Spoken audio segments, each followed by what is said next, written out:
రాష్ట్రాలను bird flu వణికిస్తోంది. Chicken గుడ్లు తినాలంటే జనం భయపడుతున్నారు. ముఖ్యంగా ఉమ్మడి గోదావరి జిల్లాలో ఈ ప్రభావం ఎక్కువగా కనిపిస్తోంది.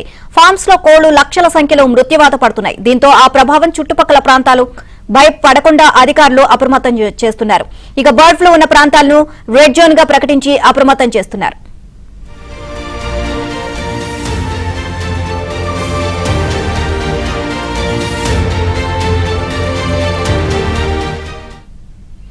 ఇటు తెలంగాణలో సైతం బర్డ్ ఫ్లూ ప్రభావం పెరగకుండా పశుసంవర్ధక శాఖ అధికారులు అలర్ట్ అయ్యారు. ఇతర రాష్ట్రాల నుంచి కోళ్లు రాకుండా ప్రత్యేక చెక్ పోస్టులు ఏర్పాటు చేస్తున్నారు. అయితే తెలంగాణలో బర్డ్ ఫ్లూ లేదని, ఇంతవరకు ఒక్క కేసు కూడా నమోదు కాలేదని తెలంగాణ పశుసంవర్ధక శాఖ అధికారులు చెబుతున్నారు.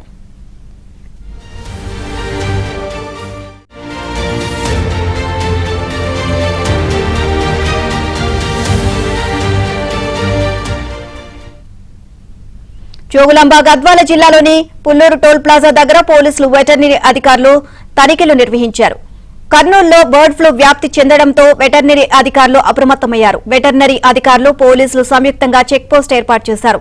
తెలంగాణకు వస్తున్న కోళ్ల వ్యర్థాల వాహనాలను, కోళ్లను, కోడిగుడ్ల వాహనాలు వెనక్కి పంపిస్తున్నారు.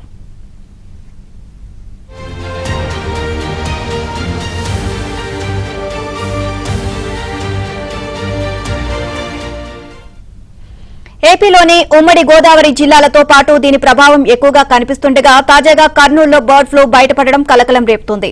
ఎన్ఆర్పేటలో బాతులు మృత్యువాత పడ్డాయి. దీంతో ఈ ప్రాంతాన్ని రెడ్ జోన్ గా ప్రకటించారు అధికారులు.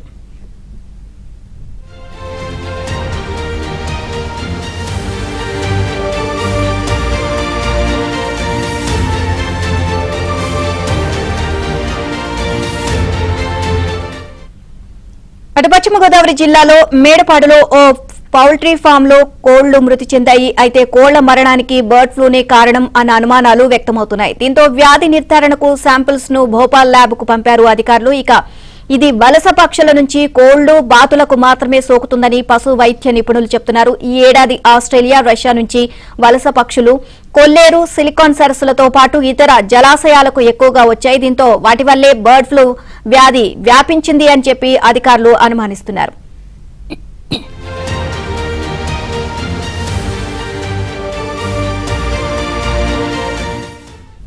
ఇక బర్డ్ ఫ్లూ ప్రభావంతో ఉంగుటూరు మండలం బాదంపూడికి 10 కిలోమీటర్ల పరిధిలోని 31 పాఠశాలలకు గుడ్ల పంపిణీ నిలిపివేశారు.